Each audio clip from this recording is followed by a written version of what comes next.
बच्चों में जो चिल्ड्रन में प्रोटीन की कमी का प्रभाव पड़ता है उसमें फर्स्ट नंबर पे है क्वाशियोरकर, सेकंड नंबर पे है मरासमस और थर्ड नंबर पे है प्रोटीन कैलोरी माल न्यूट्रिशन, PCM भी इसे बोलते हैं। सबसे पहला है क्वाशियोरकर। क्वाशियोरकर जो है ये 1 से 5 साल की उम्र के बच्चों में बीमारी होती है और सबसे पहले 1933 में सिस्ले विलियम्स ने इस बीमारी के बारे में कहा था। उन्होंने ये बताया था कि ये बच्चों में क्वाशियोरकर बीमारी तब होती है जब माता अपने पहले बच्चे को दूध पिला रही होती है और तभी उसके दूसरा बच्चा पैदा हो जाता है, जिसकी वजह से पहले बच्चे में प्रोटीन की कमी हो जाती है, उसका पोषण पूरा नहीं होता और इस वजह से प्रोटीन की कमी से बच्चे में ये लक्षण दिखाई देते हैं।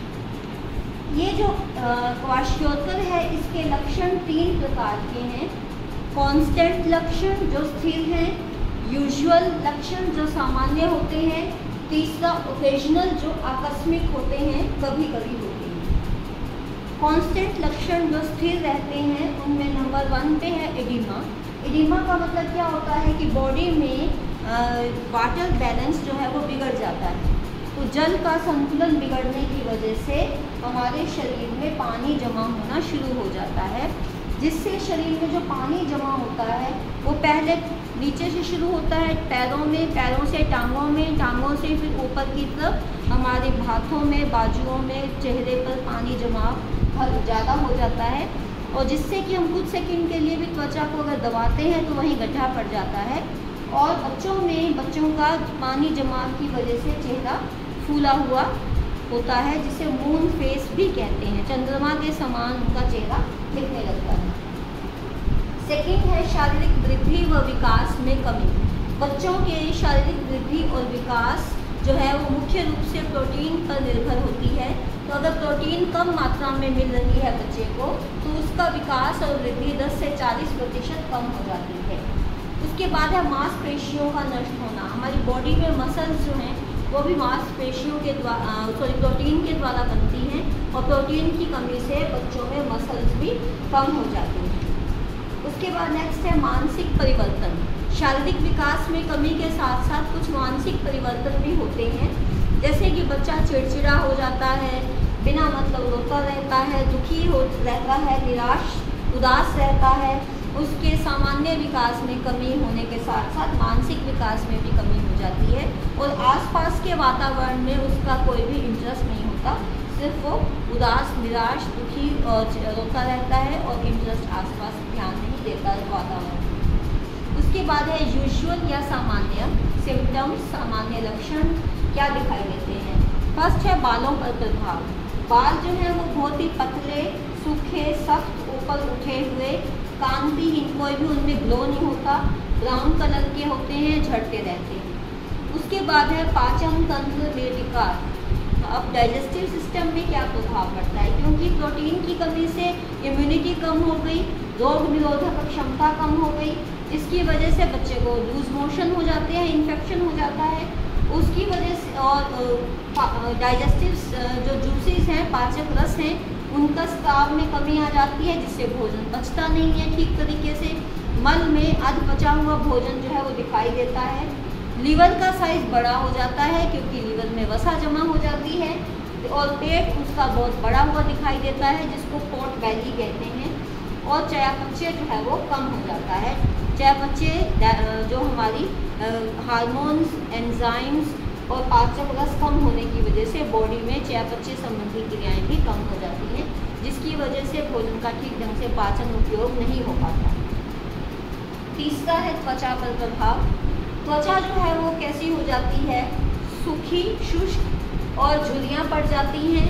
त्वचा जो है उसमें पिगमेंटेड हो जाती है और फटने लग जाती है, क्रैक्स आ जाते हैं और उसमें जली हुई जैसे लगती है, फुंसियाँ हो जाती हैं, होंठ फटे हुए और नाखून सूखे हुए हो जाते हैं।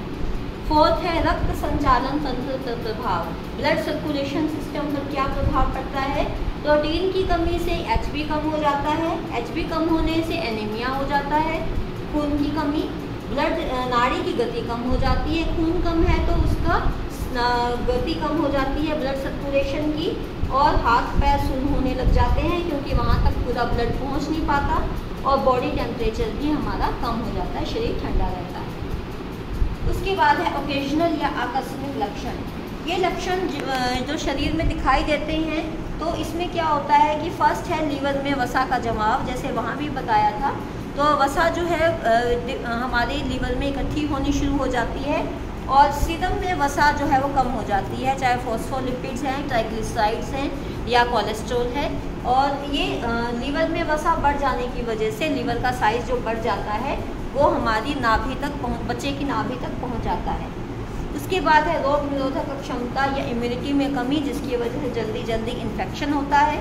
विटामिन की कमी हो जाती है, जिसमें विटामिन ए की कमी होने पर नाइट ब्लाइंडनेस, रात में अंधापन, और केरेटोमेलेशिया जिसमें हमारे आँखों में धब्बे पड़ जाते हैं। उसके बारे में डिटेल में हम इनके विटामिन ए वाले टॉपिक में पढ़ेंगे। फिर है विटामिन बी, इसकी कमी से होठों के किनारे फटने शुरू हो जाते हैं। तो ये हमारा था क्वाशियोर्कर, जो कि 1 से 5 साल के बच्चों में होता है। अब दूसरा है मरास्मस। मरास्मस जो है ये शब्द ग्रीक भाषा के शब्द से लिया गया है, जिसका मतलब होता है सूखना। इसको सूखा रोग भी कहते हैं। ये 15 महीने से कम उम्र के बच्चों में होता है। इस बीमारी की वजह से कारण होता है कि कैलोरीज कम मिलती हैं, प्रोटीन, उसमें प्रोटीन की कमी से ये कैलोरीज कम की वजह से मिलता है, और इसमें डेथ रेट बहुत ज़्यादा है। इंडिया में भी छोटे बच्चों की मृत्यु दर जो है वो सूखा रोग या मरास्मस की वजह से होती है, क्योंकि जब कैलोरी शरीर को कम मिलती है तो प्रोटीन जो है वो कैलोरी देने का काम करना शुरू कर देता है, जिसकी वजह से फिर प्रोटीन की कमी अपने आप हो जाती है। तो दोनों मरास्मस और क्वाशियोर्कर दोनों आपस में इंटररिलेटेड, एक दूसरे से संबंधित बीमारियां होती हैं। इसका कारण क्या है कि माँ का दूध बच्चे के लिए काफ़ी नहीं है, या माँ ने अपना दूध छुड़वा दिया, उसके बाद उसको ठीक ढंग से बच्चे को भोजन नहीं मिल रहा, पानी उसको अधिक मिला दिया दूध उसको पिलाने के लिए, और बच्चे को भोजन जो है जरूरत के हिसाब से नहीं मिल रहा। माँ को जानकारी नहीं है कि बच्चे को कैसा भोजन दें। भोजन अगर मिल रहा है तो सफाई नहीं है, बनाने का तरीका नहीं है, जिसकी वजह से बच्चे को बार बार इन्फेक्शन हो जाता है, संक्रमण है, भोजन ठीक ढंग से पचता नहीं है।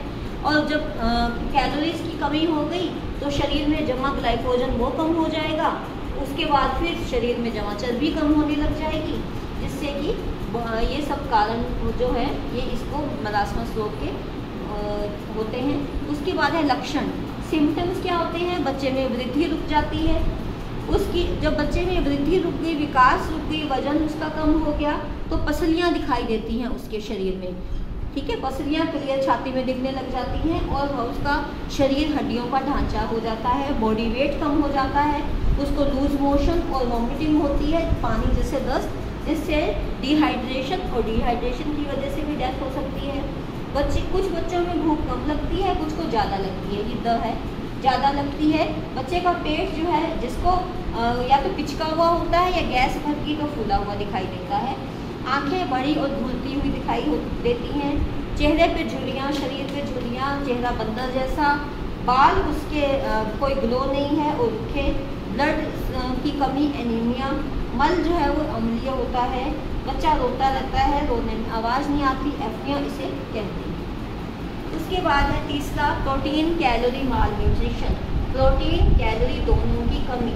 तो इसमें सिम्टम्स भी मरास्मस और क्वाशियोर्कर दोनों के मिश्रित लक्षण, मिले जुले सिम्टम्स इसमें दिखाई देते हैं।